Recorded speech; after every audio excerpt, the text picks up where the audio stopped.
Hi everyone, I'm Jill Harper and I shadowed two reporters at the Lovell Chronicle. The Lovell Chronicle is a weekly local paper in Lovell, Wyoming, and if you thought the Billings market was small, the Lovell market is microscopic. The two reporters that I shadowed are David and Patti. David Peck is one of the owners and editors, and Patti Carpenter is the lead reporter and also an editor. The titles are largely meaningless though because it's such a small paper that they often share duties and responsibilities. They both edit, they both report. What I learned though is that in such a small market, relationships are everything when it comes to reporting. And David and Patti had two very distinct and different styles and approaches when it comes to that. David I shadowed first, and I went to a town hall meeting with him, and the meeting was largely uneventful until the end. And after the meeting had adjourned, a man stood up and said that he wanted to be off the record. He didn't want to be part of the meeting notes. He didn't want to be recorded, but he wanted advice about a dispute that he's having with his neighbors. And the man repeatedly said that he did not want to be recorded. Well, after he left, David talked to some of the people around us trying to get the name of the man. He looked at the sign-in log and saw that he didn't even sign in. But despite the man's request that he remain off the record, David noted that he wanted to do a story about it. And when I asked him, what about the man's wishes to remain off the record, David said that it was an open meeting and fair game. And if it made a good story, he's going to report on it. So that was a little eye-opening for me that the wishes of the man wouldn't necessarily be honored. Patti, I attended a hospital board meeting with her, and she had a very different approach. The hospital board, she has a very close relationship with, and one of the town council representatives had appeared at the hospital board, and they discussed about having a storm drain repaired, and dollar amounts were disclosed. They were not going to have it bid out. They were just going to use one local company because they were already doing some work.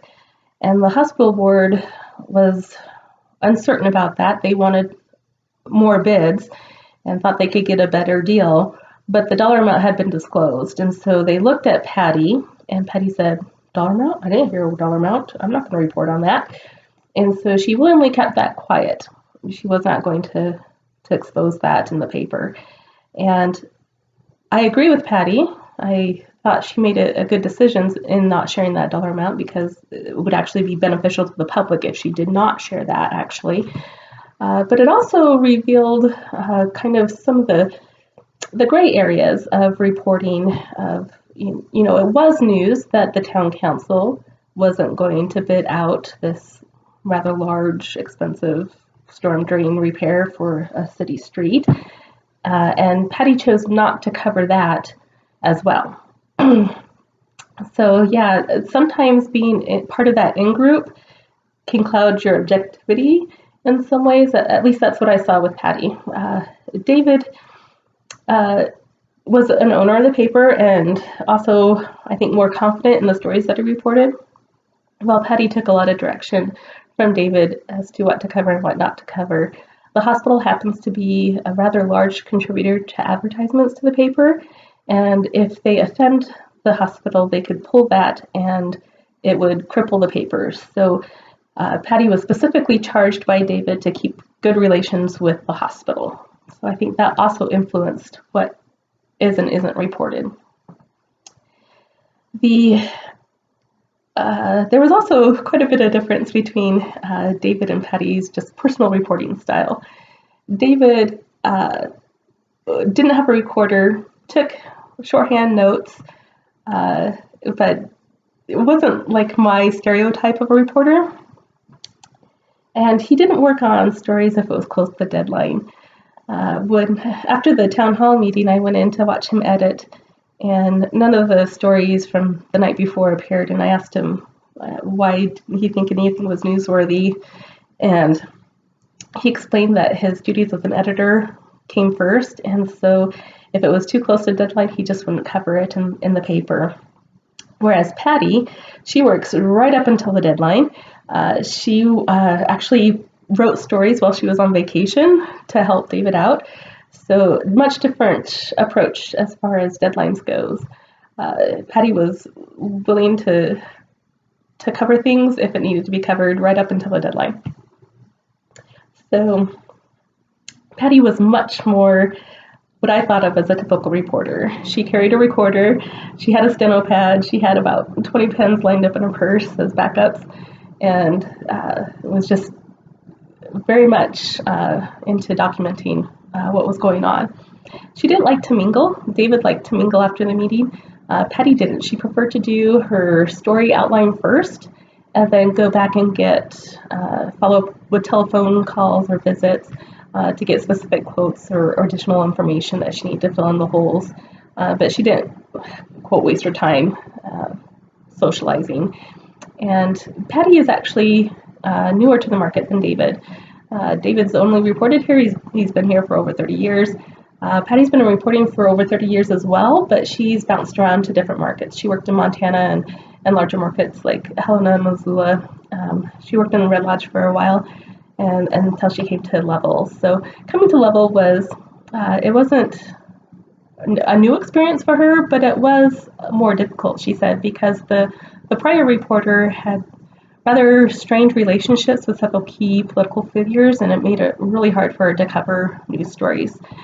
And so it took her, she said, about a year to develop relationships to let people know that they could trust her, that she would, cover things fairly and as objectively as possible, but was also willing to work with them and, like at the hospital board, not publish everything that was said or done. So just a little difference about their reporting styles. Patti was very concerned about the open meeting laws. She's had some strained relationships with the school board. She covers actually 2 school boards, and School District 1 was into executive sessions. They're all dealing with budget cuts, and they wanted to discuss sensitive employee information in closed session without the press.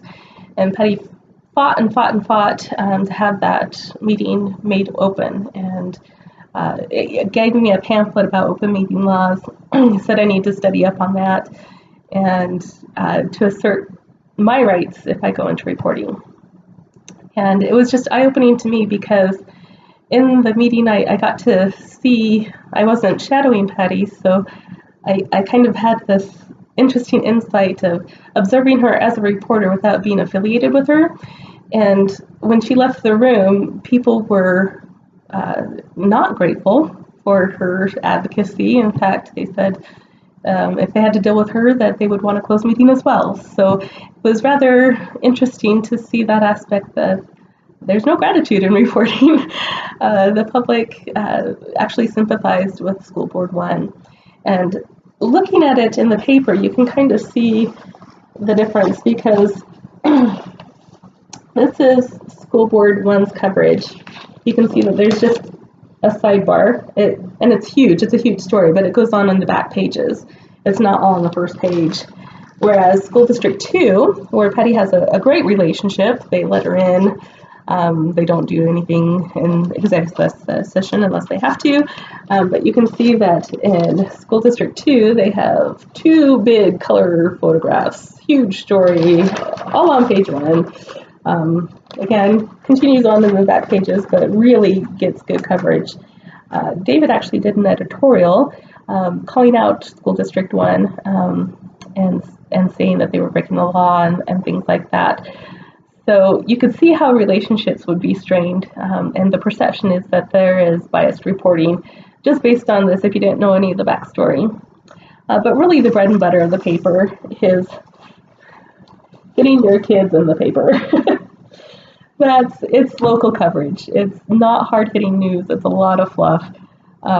People just want to see their kids' picture. They want to see their names in a positive light. And so not any investigative reporting is done. It's very much focused on community and highlighting the best aspects of the community.